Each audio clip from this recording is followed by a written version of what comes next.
last week's incredibly insightful work which he's put out there. And if you guys see, we do have a book, his best-selling book, which has been attached in the meeting invite as well. So Dr. Gleb is an internationally renowned thought leader in future-proofing and addressing cognitive biases. He serves as the CEO of his boutique future-proofing consultancy, Disaster Avoidance Experts, which specializes in helping forward-looking leaders avoid dangerous threats and missed opportunities. Just saying that, looking at today's topic on cognitive biases and some of the unconscious feelings which we have, I think this is going to be an incredibly relevant topic in today's macro environment which we live in. So the way we've worked this out is to try and make this as real life as possible. So Dr. Gleb was kind enough to incorporate some of the macro shifts which are taking place in RB during his entire presentation. So without wasting too much time, Dr. Gleb, the show is all yours. Let's kick this off. Yeah, Thank you very much. Can I add one more thing? Right? So, Sure. guys, you guys probably will wonder, right? So Dr. Gleb, what you have seen here is the leadership team for North America Health here. And it's a message back to the North America leadership team. We don't do this randomly, right? So as you can see, we started with a color code, training, and then you will see throughout the entire year we have different kinds of guest speaker training coming in. The goal is really getting to the end of this year, we become really high performing team, right? And when we do the training or the guest speaker, we also take in the current, the big broader context into consideration, right? So the COVID, the stay at home, mental health, everything else. That's why we have this conversation here today, yeah? And I think Harish will be really helpful is that we work with Aaron, work with our training team, HR team to really map out the entire year of the calendar so that they will not be surprised. But what I want to tell the team here, it's purposeful. It's not a random, we just have the speaker or the training, right? It's an entire year series of training and speaker, yeah? Okay, with that, back to you, Doctor. Thank you very much, Cynthia. I appreciate you putting that into a clear context for the leadership team. All right, everyone.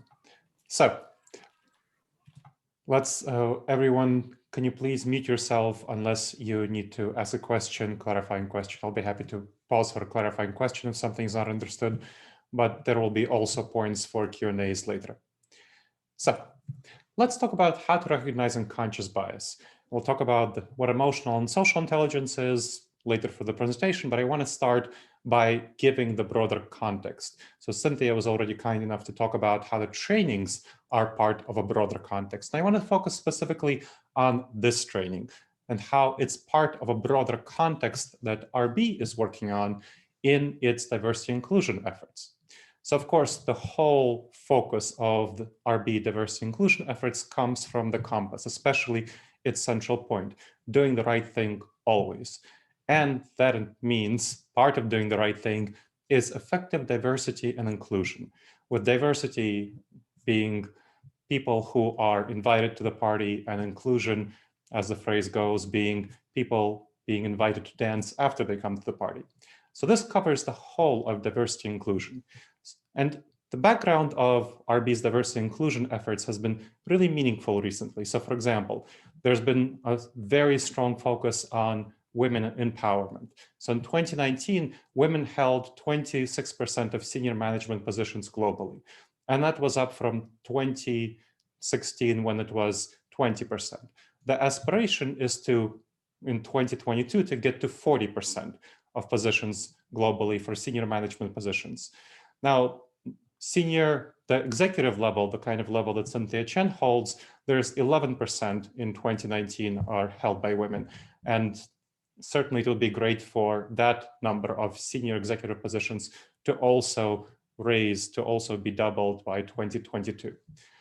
So that's one aspect of diversity inclusion work that's been a big focus for R&B for a while. So if you look at for example, the 2019 diversity inclusion report for RB, that's been the focus, really, women empowerment. How do you get that? How do you bridge the gender gap pay and other issues around that?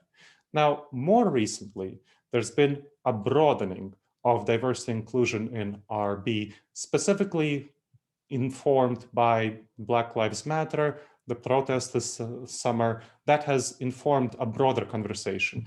And that has helped prompt the focus on ERG groups. So the focus on ERG groups, employee resource groups, providing employees of various categories, various dynamics with specific groups that would help them, that would provide networking, mentorship, sponsorship of various sorts. And that will address the challenge of the lack of an internal D&I structure. So that was definitely something that was identified by the July 2020 report on D&I and ERG groups. There's an insufficient internal D&I structure from the employee perspective. And so that's been something that's been a really big focus of RB. Now, with these initiatives, in order to make them a true success, you really need to understand the concept of unconscious bias and what's going on there. Because if you don't recognize these unconscious biases within yourself and within other people you lead, you as leaders of RB, North American Health, you need to, of course, recognize it in other folks you lead. That will be very difficult to achieve success in the aim for 2022 of getting 40% of women in senior management positions. The aim for 2019 was to get 30%, but you got to 26%. And of course, it will be definitely challenging to get to 40%. Same thing with effective ERG groups, to have effective executive sponsorship from the top, to really have employees comfortable voicing their opinions, their perspectives. Unconscious bias needs to be addressed, and it needs to be a part of the conversation and a part of the things that are addressed. So let's talk a little bit about what unconscious bias is. And I want to start this conversation by answering a question that a number of you might have had as I started talking. Where are you from? Happy to tell you that. I'm from a small country in Eastern Europe called Moldova. My parents took me from there when I was 10, when it was freed from Russian domination, from Soviet domination in 1991, and we traveled to New York City. So that's where I settled in. So that's really home for me. I was 10, I grew up in New York City, and I was especially pleased that my parents left Moldova in 1996 because there was a World Values Survey that came out that year, which showed that Moldova was the least happy country in the world. Least happy country in the world. I don't know why. Yeah, I was only 10 when I left, but that's something that was very clear and something that made me especially excited that my parents left. Now, I grew up in New York City, as I mentioned, and it's a cultural melting pot. It's very diverse, many different people. Right now I live in Columbus, Ohio, so it's quite a bit less diverse. Immigrants who traveled to New York City and other more cultural melting pot style cities, type cities in the United States, they saw many other immigrants around them, heard many different accents like mine. The question of where you're from probably didn't originate in you from when you first saw me, because I look mainstream, kind of white male, right? But I clearly have an accent. So that's why people ask where I'm from. And I chose not to drop my accent. Many immigrants who came to places like Columbus, Ohio, and less diverse cities chose to drop their accents in order to fit in. But my parents taught me to be proud of my cultural heritage. So that's not something I chose to do. I chose to keep my accent. And later, as I was pursuing my doctorate degree in the history of behavioral science and looking at how people actually behaved and issues of unconscious bias, I realized that was kind of a dumb decision on my part, because of a phenomenon called accent discrimination. So accent discrimination, there's extensive research showing that within the United States and the UK, people who have a foreign accent experience discrimination, pure discrimination. So you have clear job interviews, promotion, hiring, business collaboration of all sorts. They're perceived as less trustworthy, falsely, of course. Right now, what I'm telling you with this foreign accent, it might well be the case that you, without realizing it, perceive a slight hesitation about what I'm saying, because it doesn't feel like I'm from your tribe. If you're from the mainstream American tribe, let's say it that way, you don't have a foreign accent. There's no sense that, hey, this person is from the same tribe that I am. And that's one of the ways that we recognize each other, which tribe we're from. And tribalism has a lot to do with unconscious bias. I'll get to that. But this is a really important element to realize, that this accent is just one out of many elements that we don't realize that causes us to perceive people as less trustworthy, falsely so. And here there are two components that I want to get to that are really major drivers of unconscious bias. Unconscious, unrealizing discrimination, perception of others as being not from your tribe, perception of others as being less trustworthy. The halo effect and the horns effect. The halo effect and the horns effect. So the horns effect, that refers to people having little horns. It's like kind of like having an accent. If you dislike one characteristic of someone, it can be an accent, it can be someone's appearance, it can be someone's religious belief, political values, it can be their ethnicity, their gender identity, their sexuality, and so on. You'll tend to have too negative view of their other characteristics without realizing it, without realizing that that's what's happening. So the horns effect, again, you're not realizing it's happening, but it's definitely happening. That's just how we are as human beings. We like other people who are like us, and we don't like other people who are not like us, just intuitively with our gut. That's what happens. You have to retrain yourself to not go with that route. And the same way goes for the halo effect. It's like someone who has a little halo on their head. If you like one characteristic of someone, their accent, their appearance, their religion, and so on, if you identify with it, their background, what college they went to, what team they're rooting for, you'll have too positive view of their other characteristics. And this, of course, is especially bad for all sorts of business relationships, whether it's business relationships within RB, so internal business relationships, or business relationships with external stakeholders, so all sorts from customers to vendors, all sorts of external stakeholders. We tend to make bad decisions around the horns effect and the halo effect. I'll give you an interesting example. So here in Columbus, Ohio, where I'm based, the town is really famous for the Buckeyes, the University of Ohio, the Ohio State University football team. The Buckeyes, really famous. When I was a professor there, I spent 7 years as a professor there, I was contractually obligated to root for the Buckeyes. So it's really big. And our biggest rival is the University of Michigan Wolverines. So University of Michigan Wolverines, very big rival. It's the biggest rivalry in college football. It's one of the biggest rivalries of college football, if not the biggest rivalry. So Buckeyes versus the Wolverines.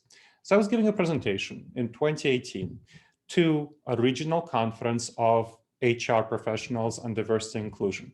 So this was a conference specifically devoted to diversity and inclusion. I was giving the closing keynote. And as you can imagine, the people there are passionate about diversity and inclusion. These are HR leaders, top leaders in HR, and I was giving the closing keynote. So over 100 people in the room, and I asked them, how many of you would hire a University of Michigan fan? So how many of you would hire a Wolverines fan? And you know what? Of the over 100 people there, only 3 of them raised their hands. 3 of them raised their hands. Nice thing is I have it on video, so I have a clip of that, 3 of them raising their hands. And that is something very typical for us. That's something very typical. This passion, this recognition of tribalism comes from recognizing which team you're rooting for. And it doesn't matter, obviously, in the professional setting, whether you're a Michigan fan or whether you're an Ohio State fan. It doesn't matter for your professional competence. But this little thing where there's a real passion around this issue, where there's a sense of tribalism, causes people to make a bad decision. That's the horns effect. And of course, they also have the halo effect. They'd be much more likely to hire a Buckeyes fan than they should. And so this goes not simply for typical characteristics that we think about with diversity, and it goes even more for those typical characteristics, for gender identity, sexuality, for ethnicity, appearance, accents, geography. Those are even more powerful than this team-based tribalism. So, and they're even more pernicious in having negative consequences. So I want you to take 30 seconds and just write down an example or two somewhere. You can write down on a notepad, or you can write down on the computer, of where the horns effect or the halo effect might be negatively impacting you might have seen the horns effect or the halo effect negatively impacting RB. So please take 30 seconds to do that.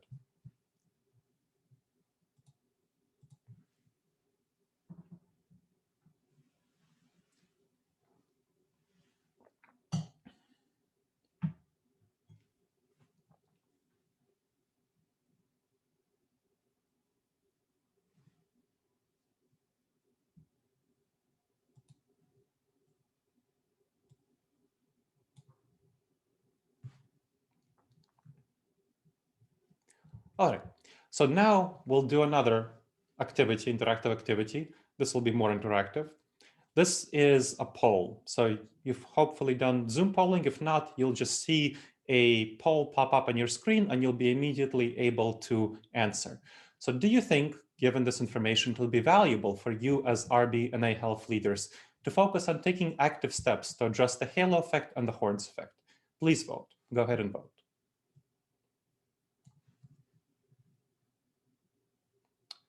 See that 76% of the people voted. Great. Pretty much everyone voted. Excellent. So this is something that's clearly seen now that you're thinking about the halo and horns effect as a powerful dynamic that really should be addressed. Good. And this is one of the ways of identifying unconscious bias, what it is. The halo effect and the horns effect are two components of unconscious bias, unconscious discrimination. Let's talk a little bit about the broader systematic issue at play.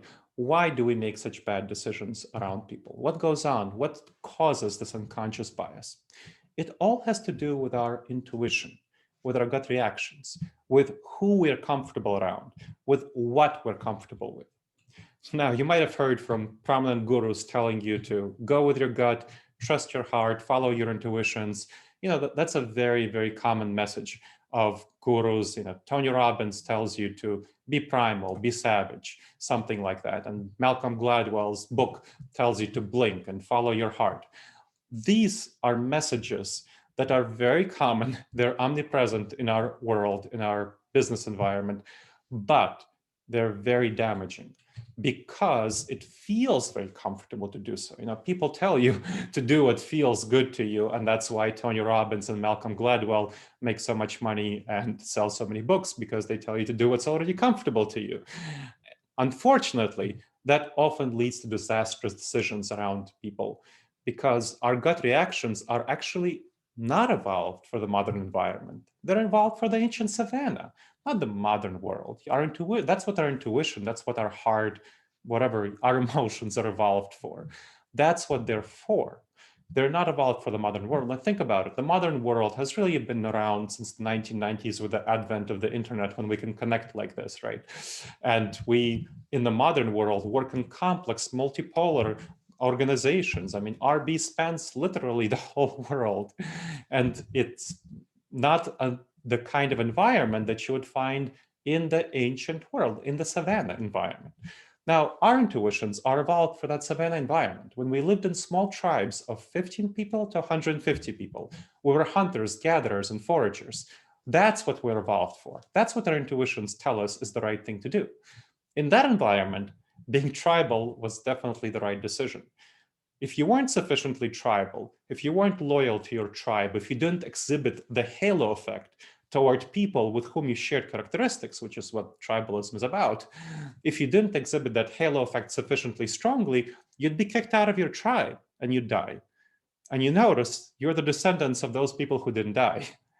And if you weren't sufficiently hostile to opposing tribes that came to conquer your tribe, take your lands, if you weren't intuitively hostile and suspicious of them, because they were likely to be opposed to your tribe wouldn't survive.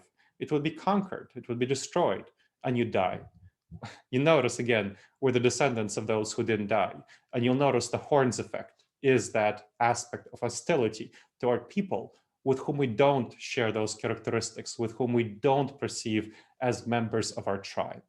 And so tribalism the horns effect and halo effect are two components of tribalism, which is a broader dynamic where we care much more about people who are part of our in-group, who we perceive to be part of our in-group tribe.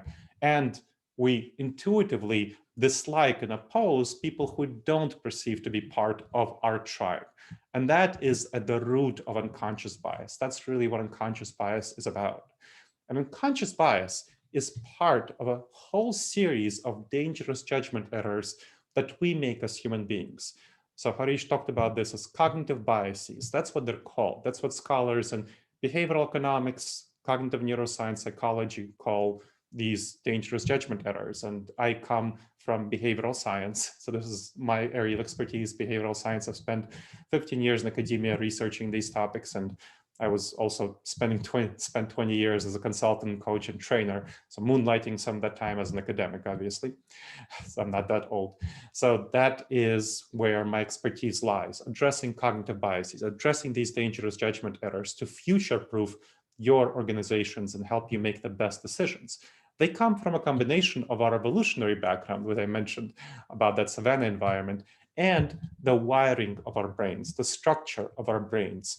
I'm not going to go in depth into the structure of our brains just because we don't have time for that. I'll be happy to talk about that in the Q&A, but I want you to realize that's where it comes from. Now, we're going to do another poll at this stage, and I want to ask you about your decisions. Have you ever felt confident about a significant decision, but then turned out to be pretty wrong in that decision? And so please go ahead and answer that. Have you ever felt very confident about a significant decision, but then turned out to be wrong?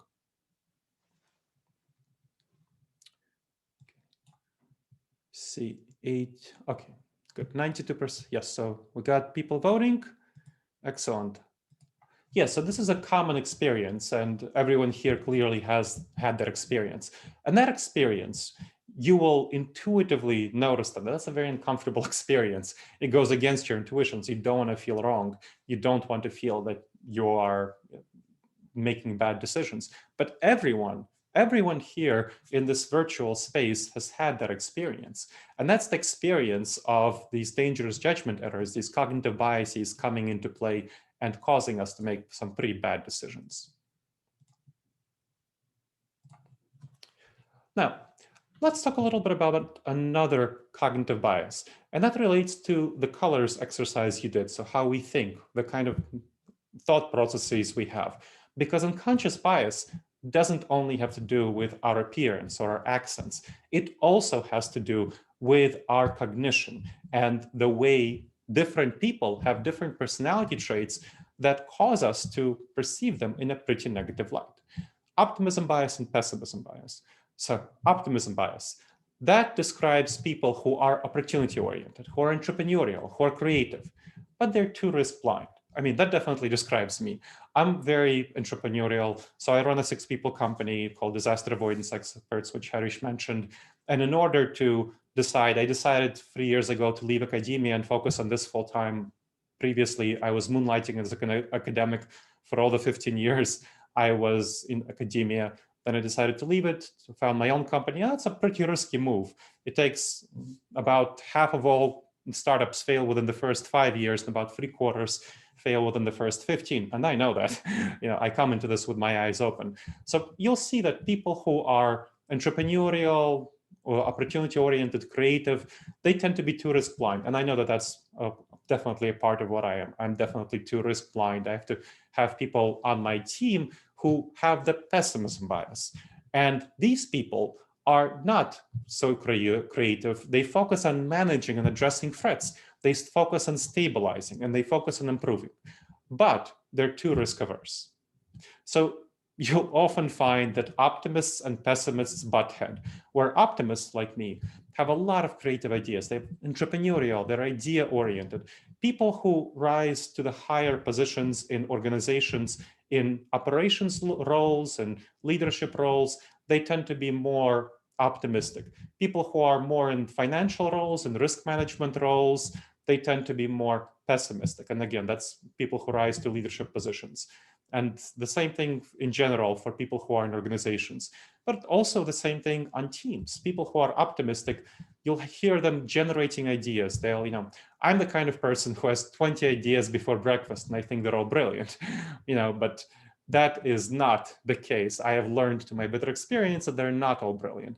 And you'll probably have some team members who seem like, if if you are pessimistic, that they seem like they're just presenting half-baked potatoes, unfinished thoughts. And if you're pessimistic, you find that a negative thing. If you're optimistic, what you find is that pessimists will tend to shoot down your ideas, will tend to be the Mrs. No or Mr. No, and they'll be opposed to your ideas. And that kind of team conflict is, of course, harmful and damaging. There are much better ways of working together where you really need actually optimists and pessimists on a team, at least two of them on each team, to really have an effective team. Because what you want to do is you want optimists to generate the ideas. Typical brainstorming sessions have been shown by research to not be very effective because the pessimists are suffering and they're not really great at creating ideas, and the optimists are creating ideas. The pessimists are kind of wasting their time and just doing emotional labor trying to restrain themselves. Much more effective is having optimists first generate ideas by themselves, then get together with other optimists and brainstorm ideas, and then hand over their ideas to the pessimists for improving these ideas. So I have 20 ideas before breakfast, and I think they're all brilliant. I know they're not all brilliant from my experience. I hand them over. I made sure to hire some pessimists for my 6-people company. So I hand them over to the pessimist I trust in the company, and she looks at them and she says, these are all half-baked ideas, but these half-baked potatoes, but these 3 potatoes might be worth finishing baking. So let's focus on these and let's improve them until they're ready to be implemented. And she's much, much better than me at choosing, evaluating, and improving these ideas. And so that's the way that you want to collaborate as optimists and pessimists. That's the way that you want to collaborate. And that, of course, relates to the colors conversation you had before. I want you to take 30 seconds now and yourself write where you might have seen optimism and pessimism in RB and where it might have played a negative role and where it might have played a positive role. So please take about 30 seconds to write that down, and then we'll have another poll.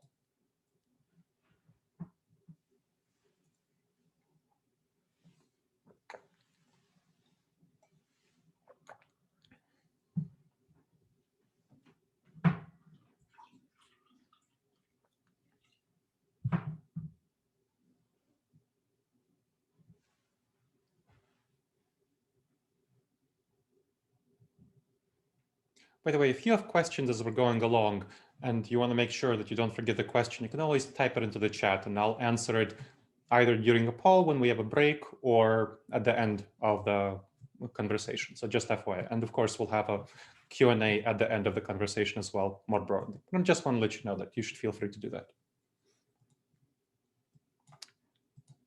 All right, so similar poll to the halo and horns effect.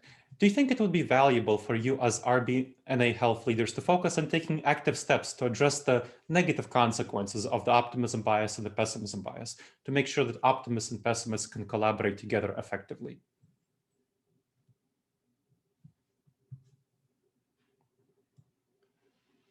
50% of the people voted. All right, great.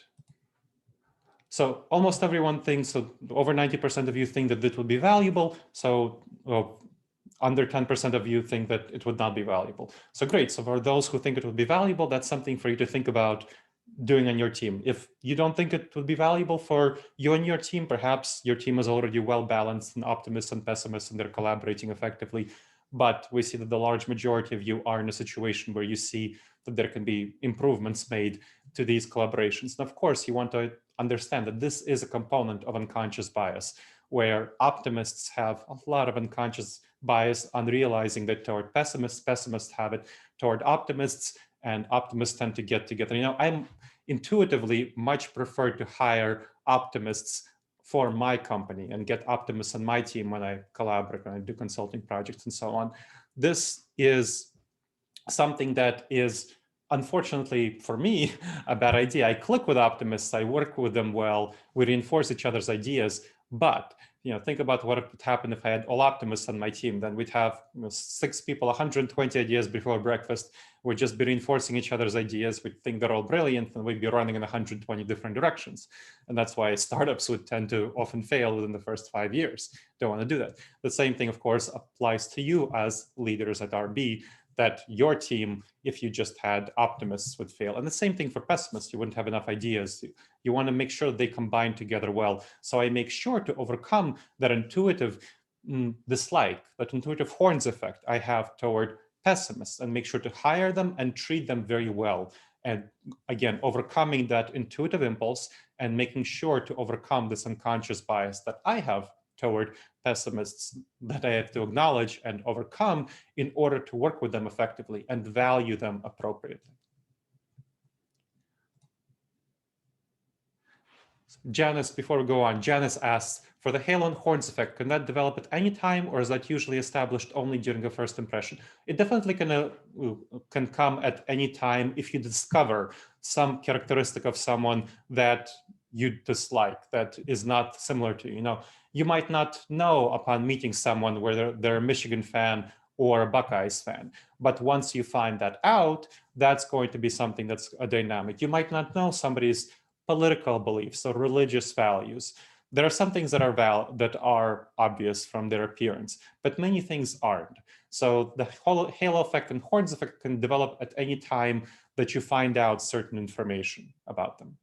That makes it seem like, for the horns effect, that they're different from you in some way that's significant to you, and for the halo effect, that they are similar to you in some way that's significant to you, the tribal elements.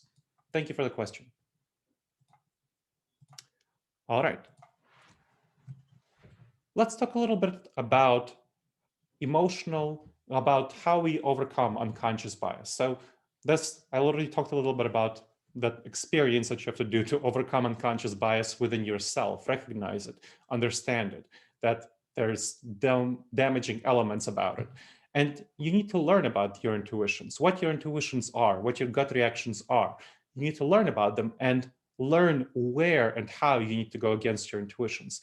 And you want to understand that our intuitions are not bad. They're not something to be ashamed of. They're not something to be guilty about. You know, this tribalism, this halo effect and horns effect. Now, I'm talking about these things about myself. I'm not guilty about them. I'm not ashamed of them. It's natural. It's intuitive. You know, this accent discrimination is natural, intuitive. All of these discriminations, they're natural, intuitive. That doesn't mean they're right. You know, but they're natural and intuitive, and you need to come from that space, from understanding the biology and the neuroscience and behavioral science in order to make good decisions. These intuitions, they helped us survive in that environment. You know, we'd have died if we weren't sufficiently halo effect and horns effect oriented. So would be bad. But this is bad in the modern world where we work in multipolar, complex global organizations like RB. That is something that we really need to address. And we learned already in our lives, in some areas of our lives, very clearly to address them. So think about modern processed food, right? Modern processed food may cause us to not make some good decisions. You know, when you come to the break room, when back before COVID, when somebody left an open box of donuts in the break room, it's delicious. You really want to get a donut. So you come and you get half a donut. And then there's the other half, you don't want to leave the other half for people there. So you may get another half, get it to the other half. And then, it's really tempting to get a second donut, to get a second one, and then a third one. And then before you know it, half the box is gone. Not that it ever happened to me, right? So this is the kind of sugar triggering that was really important for us to survive in the savanna environment. When we came across a source of honey or sugar cane, it was very important for us to eat as much of it as possible in order to survive and thrive and reproduce. We're the descendants of those who were very strongly triggered by sugar. And that was a survival characteristic. In the modern environment, it's very harmful, but we still have that survival characteristic. And it's still intuitive to us to be strongly triggered by sugar, unless you overcome that. So for example, you can have a habit of, hey, I will not go to the open box of donuts. Instead, I brought some fresh fruit from home to have and disregard the temptations of something tasty that's left in the break room. So you can go for the fresh fruit. That's a much healthier snack. And that's the kind of habit that you've developed already in order to address diet, in order to address nutrition. Of course, RB as a whole has ways of addressing nutrition, but you yourself individually have a way of addressing your nutrition, making sure that you have a healthy diet. And that's something that you need to think about, and you need to be thinking about as you address the unconscious bias, which is, again, a similar intuitive drive, just like the sugar triggering. And you, of course, addressing it within yourself and addressing it as a leader in your team. It's just the same thing as a sugar triggering. You wouldn't shame guilt someone for being fat, shaming them for being fat, shaming them for being obese. That's not an effective way of addressing sugar triggering. Just like shaming them and guilting people, that's not an effective way of addressing unconscious bias. What you need to do is learn about emotional intelligence and social intelligence. And so I have not been focusing on going in depth into emotional and social intelligence because I wanted to focus on understanding. This is a presentation on recognizing what is unconscious bias. But in order to really address it within yourself and within others, you need to develop your emotional intelligence and your social intelligence. So your emotional intelligence has to do with yourself. That's about you, your capacity, your ability to have awareness and be able to manage your own emotions. Those intuitions, those gut reactions that we're talking about, that sugar triggering, that how tribalism, the halo effect and the horns effect, that's what you need to be able to manage. And that's about you. Now, social intelligence is about your leadership. That's about you being aware of and being able to influence effectively other people's emotions and the relationships between them and between you and them. So that's what you do as leaders. So social intelligence has to do with that awareness and management of other people's emotions and their relationships. And that's what you need to do in order to address unconscious bias in your team, in order to meet RB's D&I requirements, whether for women empowerment, ERGs, and so on. Emotional intelligence and social intelligence are going to be key for you. So I want you to take 30 seconds right now and write areas where for you it might be helpful to develop your emotional intelligence and your social intelligence. So please take 30 seconds and do that.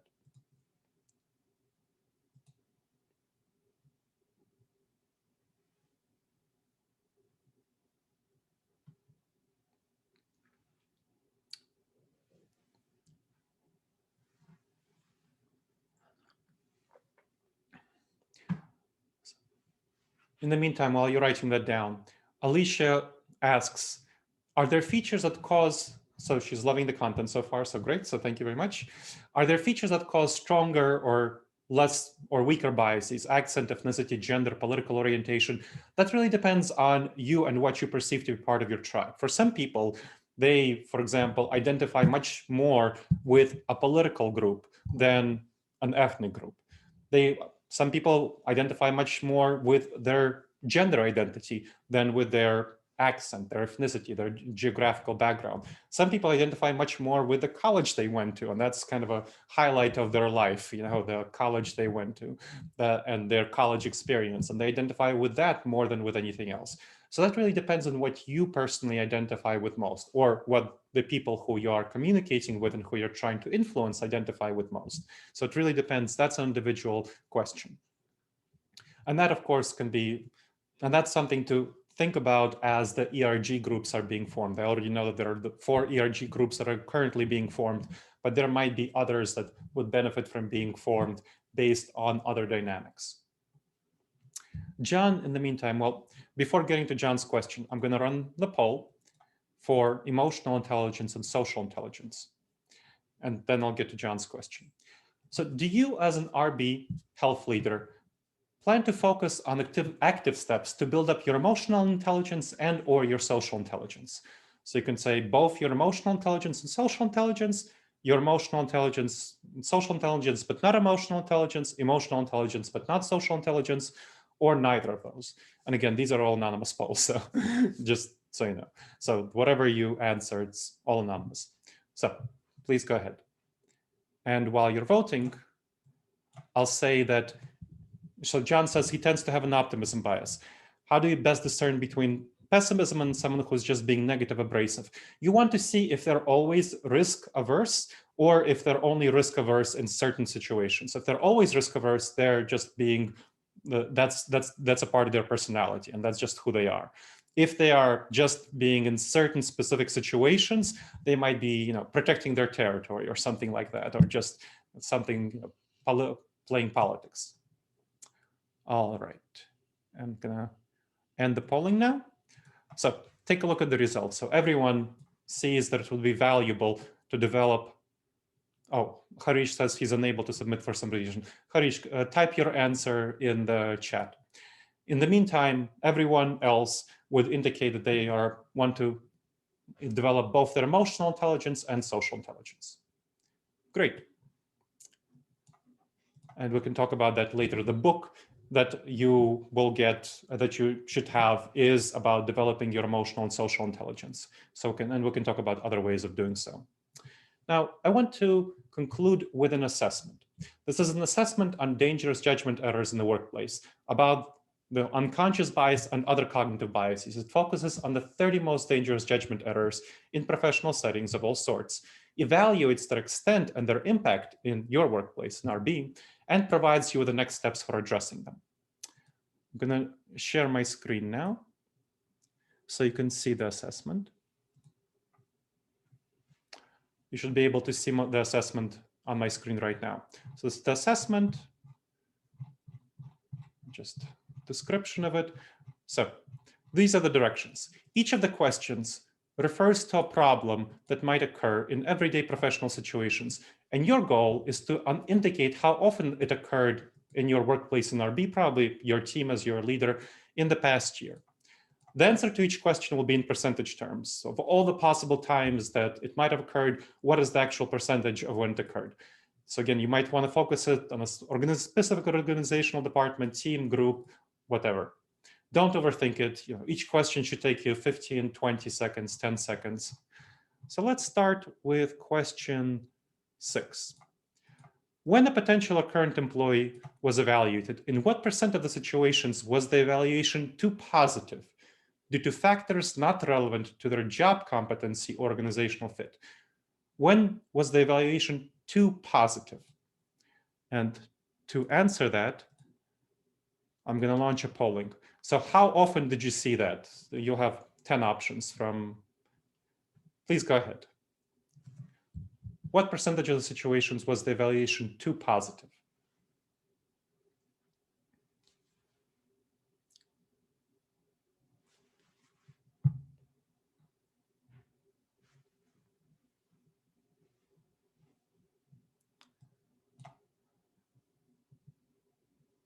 All right.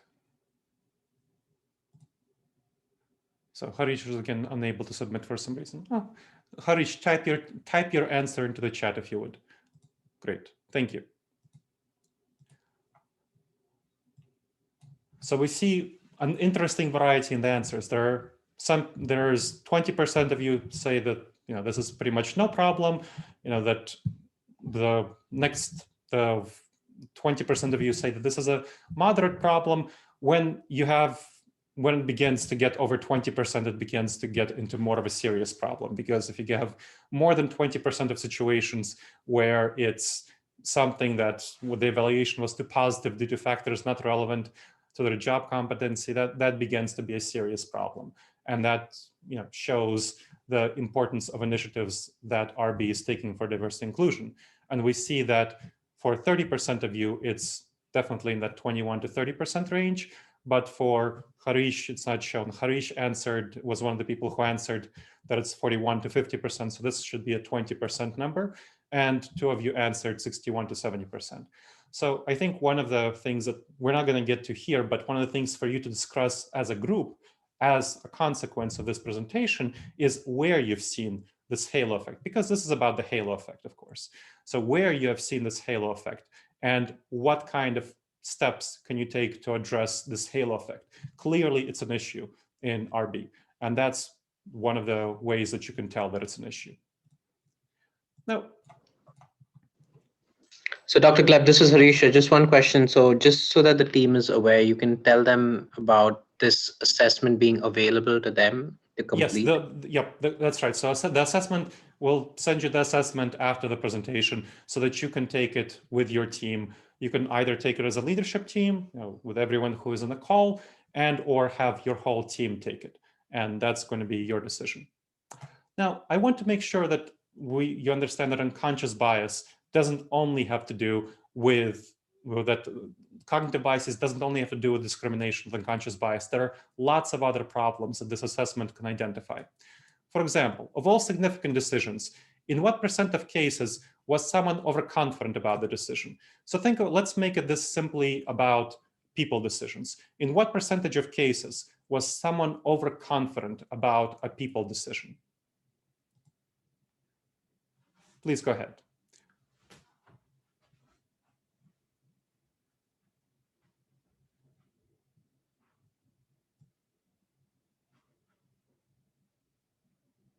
See, 40% of you voted. Let's get the rest. And Harish, chat your answer into the chat as previously.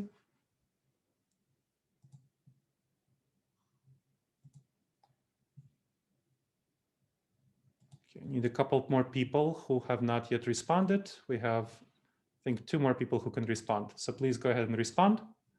I'll give you 5 more seconds to make your voice heard.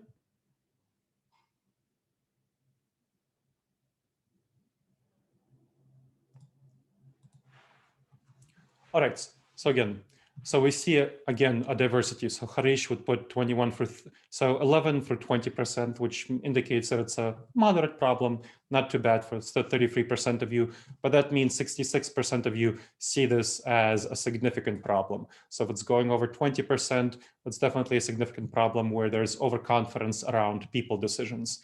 And we see that if we add Harish here, this would be a number of 33%. And then, of course, then around 40% of you would see this as more severe, as over 30%, 30 to 40%, or even 40 to 50% as something that folks are overconfident around. And when we are overconfident around people decisions, that's when we tend to show unconscious bias really badly.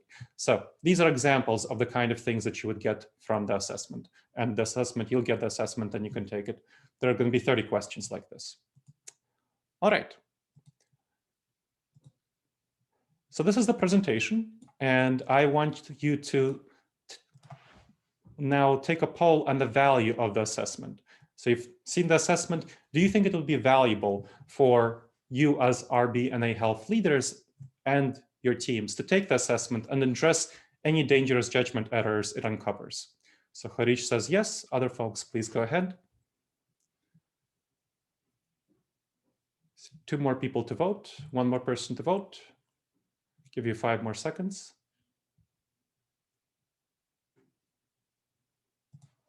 All right, so everyone voted and everyone clearly believes that it will be valuable. So I'll give the assessment to Harish and Janice to mail out to all of you.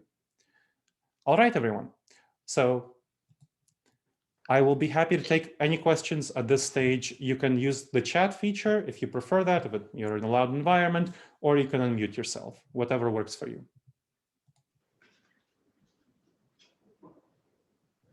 Dr. Gleb, just one question from my side. Would you be able to share this content with us so that the leadership team can take a look at this presentation in their own time, such that they're able to read through it as well? Of course, yes, I'll definitely will. And as we talked about, this is being recorded, so I'll give you the recording so that you, yep. And Dr. Gleb enjoyed the session, and maybe a question for Harish. For our teams, for our leadership teams in our respective functional areas, would we have the opportunity, Harish, to have Dr. Gleb as a guest? No, definitely. So, John, we will talk about this later, because the way we're looking at this is that this could be a potential multi-session engagement with Dr. Gleb. And what we wanted to do was, this was going to be a first round to sort of see what the uptake is, or how everyone receives the content. And then what we will do is work with Dr. Gleb to see the sort of the calendar for the rest of the quarter and moving into the future. So definitely available. And then, John, we can talk about that offline. Yeah. Sounds great, Harish. Thank you. I'd love to present to you for you, John. And yes, definitely would love to present to the leadership team, especially building up on the emotional and social intelligence and all the things that here it's about recognizing unconscious bias, and there are many things you can do to address it. Hey, Dr. Gleb, question for you. Yes. If you benchmark with other companies, where do others stand? Right, because one is I look at it as, obviously we need more education in terms of social and emotional intelligence. Well, what if you compare to other companies or other sectors, where do we stand? The best way to address that would be to use the assessment. So I've taken the assessment, and other companies have taken the assessment. So it would be, of course, a team base. So we can't say that the company as a whole. But if the leadership team at RBNA Health takes the assessment, then you can get a baseline. And that's a baseline from which you can work. So you can identify for your company, and that would be, of course, I can benchmark that against other companies which have taken the assessment as well, other teams. But the assessment provides a basis for you to work on. So it says, okay, here's the current level, and here's the steps, the interventions that we can make that will then hopefully address these cognitive biases, which will show up on future times you take the assessment. So that's a tool for intervention, for baselining within your own organization, within RBNA Health, and also benchmarking to other organizations. But I can't tell you that right now because I haven't taken the assessment Yeah, yet. that makes sense. Yeah. Hey, Dr. Gleb, this is very interesting content. Thank you for sharing. You're very welcome. Was just curious if you did this cognitive biases exercise with your own team, and if so, what were the big aha discoveries, and how have you leveraged it to be more effective and more inclusive with your team that you mentioned? With my team internally. So yeah, definitely, we take that regularly within the team. So the optimism bias and the pessimism bias is something that has not been so much of a challenge because we're aware of it, but there are other issues. The overconfidence has been somewhat of an issue that I've talked about before, that it's easy to become overconfident when you're comfortable.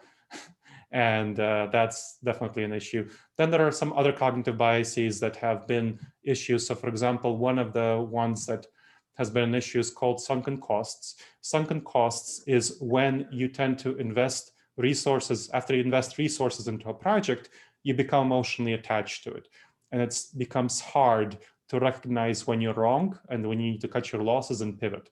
And that has been an issue within my team in the past. And that's something that we're definitely working on.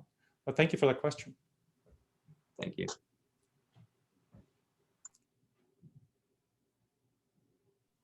Dr. Gleb, just a question. Yeah. Because you see social and emotional intelligence, I always see it as kind of a muscle that you need to train, right? It's a capability that I think, well, the entire world would benefit that when this would be included in, for instance, school curriculum.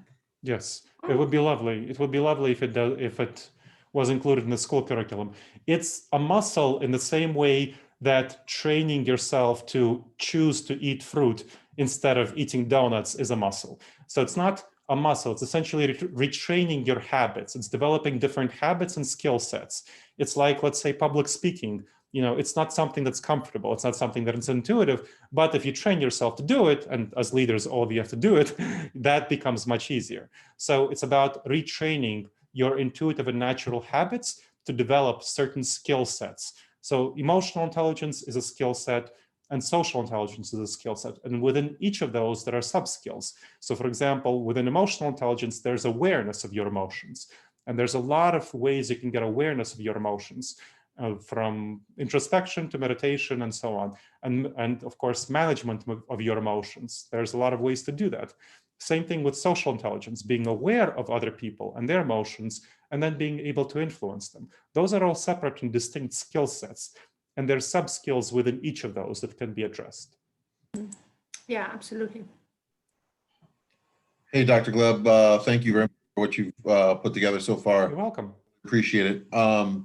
One question for you. After you've identified the challenge, right, or you see that there is the unconscious bias, what tools do you recommend that we would use as we go down the path with our team to help them work on some of these things, right? So we have unconscious bias, right? So yeah, it's identifying and then working on it. So what are the tools that are available to us that we might be able to leverage or that you would recommend?